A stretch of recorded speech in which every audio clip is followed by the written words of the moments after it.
good evening. You're watching News Edge with me, Priyamvada Tyagi. Well, New Delhi will be hosting a VIP starting today until 10 May, and it's going to be closely watched by all in the country. Today, Maldivian Foreign Minister Musa Zamir will travel to India and meet his Indian counterpart S. J. Shankar. And as per the Ministry of External Affairs, the two leaders will sit for discussions on bilateral and regional issues of mutual interest. Notably, this will be the first official visit for Foreign Minister Zamir to India since assuming office. But if one thinks it will be a smooth ride, think again.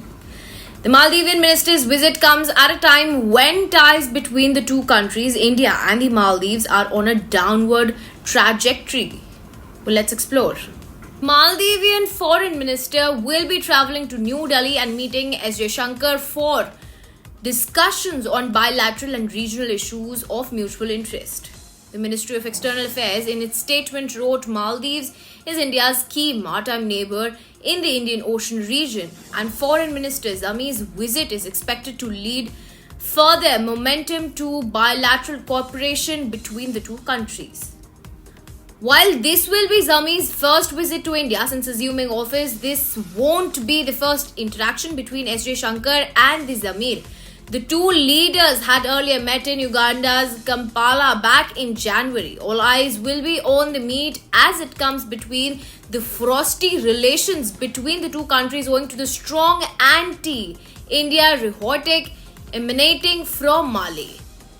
Additionally, it comes just a day before the deadline imposed by Maldivian President Mohamed Muizzu for the complete repartition of all Indian military personnel from Maldives. Last September, the Maldives elected Mohamed Muizzu as its new president, and with that came a realignment in the ties with the island nation. This is largely owing to Muizzu's pro-China stance. In fact, the highlight of Muizzu's election campaign was the slogan, India Out, calling for all Indian military personnel leave the country. While shortly after he was sworn in, they retaliated his call for Indian troops to leave the country in phases, the first group leaving on 10th March and the second group departing the island by 10 May 2024. He also refused to renew the current hydrographic agreement. The agreement signed in 2019 allowed India to comprehensively study the territorial waters of the island nation and was due for renewal in June 2024.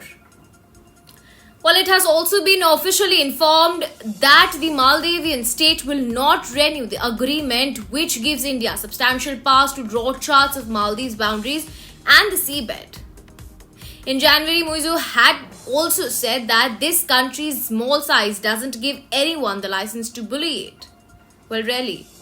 On his return from China, Muizzu was quoted as saying, "The Maldives is not any country's backyard. We may be small, but that doesn't give you the license to bully us." However, earlier in January, a huge diplomatic row also broke out between New Delhi and Male over PM Modi's Lakshadweep visit. While many were enamored with Modi's images of strolling and snorkeling in the Indian island, some in the island nation saw it as an attempt to draw visitors away from its sandy white beaches and high-end island resorts popular with celebrities. In reaction to Modi's images, 3 government deputy ministers posted derogatory remarks against PM Modi on X, with one of them even calling the PM a clown and a puppet of Israel. Well, who is bullying whom? This angered several Indians, spoiling the Explode Islands hashtag trend, in which celebrities asked people to ditch visiting the island and explore Indian tourist spots. Responding to the row, Maldives suspended 3 ministers, but the damage, it seems, was done. In fact, Indian tourists to neighboring countries has dipped significantly, affecting their economy.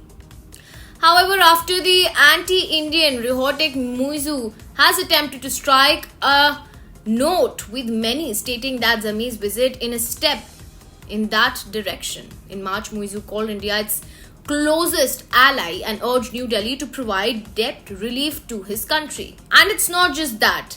In an interview, the Maldives tourism minister also made a plea to Indians to return to the island. We have a history. Our newly elected government also wants to work together with India.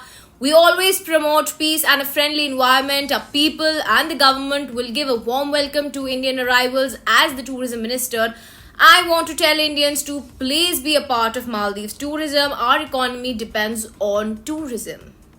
Earlier in April, the Maldives Association of Travel Agents and Tour Operators also met with Munu, the Indian High Commissioner to the Maldives, to explore collaborative efforts in tourism promotion.